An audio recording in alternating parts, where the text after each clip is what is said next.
स्वर्गीय अनिल भैया राठोड यांच्या जयंतीनिमित्त अहिल्यानगर शहर शिवसेना ठाकरे पक्षाच्या वतीनं शहर प्रमुख किरण काळे यांच्या संकल्पनेतून शहराच्या विविध भागांमध्ये 3 दिवस विविध समाजोपयोगी कार्यक्रमांचं आयोजन करण्यात आलं।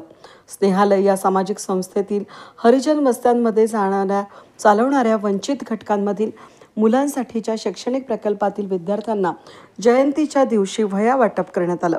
स्नेहालयासह विविध सामाजिक संस्था गरजू विद्यार्थ्यांना 1000 वह्यांचं वाटप करण्यात आलं। स्वर्गीय राठोड यांच्या 80% समाजकारण 20% राजकारण यावर कायम भर असायचा। त्यांच्या विचारांना अनुसरून सामाजिक उपक्रमांतून जयंती साजरी करत असल्याचं प्रतिपादन नवनियुक्त शहर प्रमुख किरण काळे यांनी यावेळी बोलताना सांगितलं। बालिकाश्रम रोड या ठिकाणी स्नेहालयाच्या वास्तूत हा कार्यक्रम पार पडला। यावेळी स्नेहालय संस्थेचे संस्थापक डॉक्टर गिरीश कुलकर्णी, जिल्हा प्रमुख राजेंद्र दळवी, ज्येष्ठ शिवसैनिक डॉक्टर श्रीकांत चिमटे, रेवजी नांगरे, किरण बोरुडे, महावीर मुथा, विलास उबाळे, उषाताई भगत, शैलाताई लांडे, शंकर आव्हाड, किशोर कोतकर, आकाश आल्लाट, विकास भिंगारदिवे, मनोज चव्हाण, विनोद दिवटे, जयराम आखाडे, बाबासाहेब वैरागर, दीपक काकडे, देवराम शिंदे, गोरख कारले, विनोद शिरसाट, स्नेहालयचे संतोष धर्माधिकारी यांच्यासह शिवसैनिक मोठ्या संख्येने उपस्थित होते।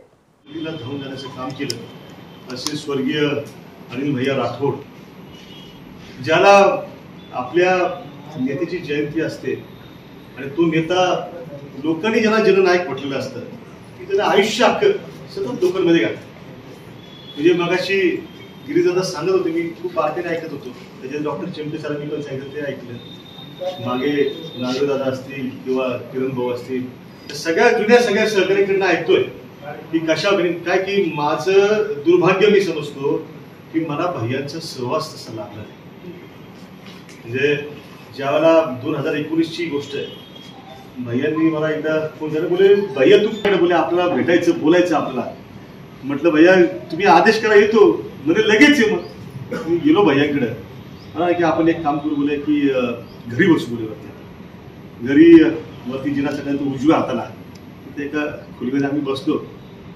बराच वेळ भाईंनी मला काय काय गोष्टी विचारल्या, काही गोष्टी सांगितल्या, आणि तेव्हा त्यांनी असं एक विचारलं की बाबा तुझी जागा ना, बोले ही शिवसेनेत आहे, तू शिवसेनेत आलं पाहिजे अशी माझी इच्छा आहे आणि मला तुझ्यावरती या शहराच्या शिवसेनेची जबाबदारी सोपवायची।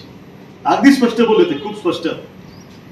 नियतीच्या वर काय होतं मला माहिती नाही, पण त्याला त्या ठिकाणी तुझा प्रवेश जो आहे तो प्रवेश मला इथं नाही करायचा, बोले ते मातोश्रीवर जायचं, आपल्याला उद्धव साहेबांच्या हातून प्रवेश करायचा।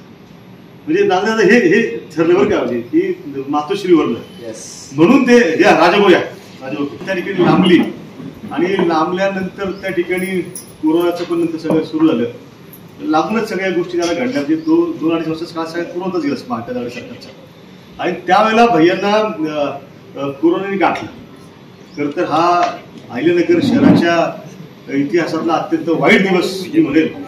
जेव्हा पहाटेच्या वेळेला फोन यायला लागला आणि म्हणजे पहाट व्हायची होती त्यावेळेला झुंजूमुंजूची वेळ आपण जी म्हणतो, तर फोन त्या ठिकाणी आला आणि असं निरोप समजला, भाऊ क्षणभर पायाची वाळू शकते, कारण की ज्या माणसानं या शहराचं पालकत्व घेतलं होतं की कुणी असू द्या, म्हणजे मग सांगितलं की की त्या काळामध्ये हिंदू एकताचं काम करत असताना म्हणजे गाडी आपली स्वतःची नाही की कुणी या 15 जण तुम्ही बसून कोंबून इकडे तिकडे जाणं येते।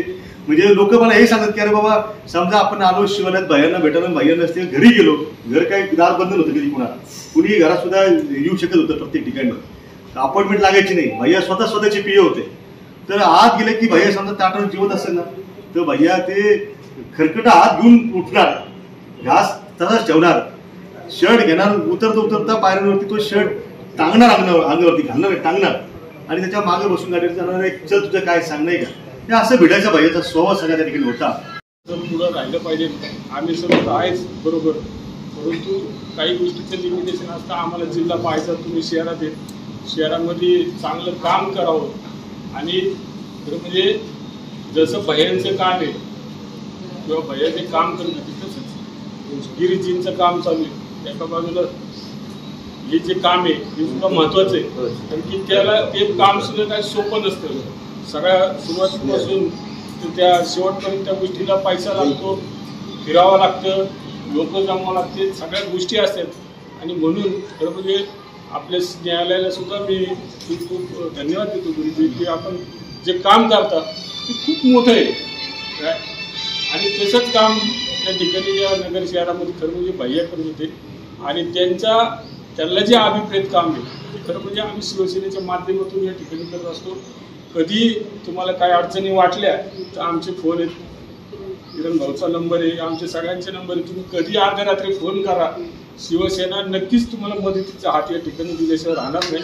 एवढंच या ठिकाणी आपण सर्वांचे या ठिकाणी आला त्याबद्दल आभार मानतो. मला खूप आनंद होतोय की भैयांच्या स्मृतीला अभिवादन आपण सर्वजण या निमित्तानं करतोय. आणि त्याचबरोबर या निमित्तानं दिखाऊ कार्यक्रम करण्याऐवजी इथल्या विविध झोपडपट्ट्यांमधल्या बालभवन प्रकल्पांशी संलग्न असणाऱ्या गरीब कुटुंबातल्या मुलांना 500 वह्यांचं वाटप आज या ठिकाणी भैयांच्या जयंतीच्या निमित्तानं केलं जातंय. याचा आम्हाला खूप आनंद होतो. या पुढची सूत्र मी माननीय डॉक्टर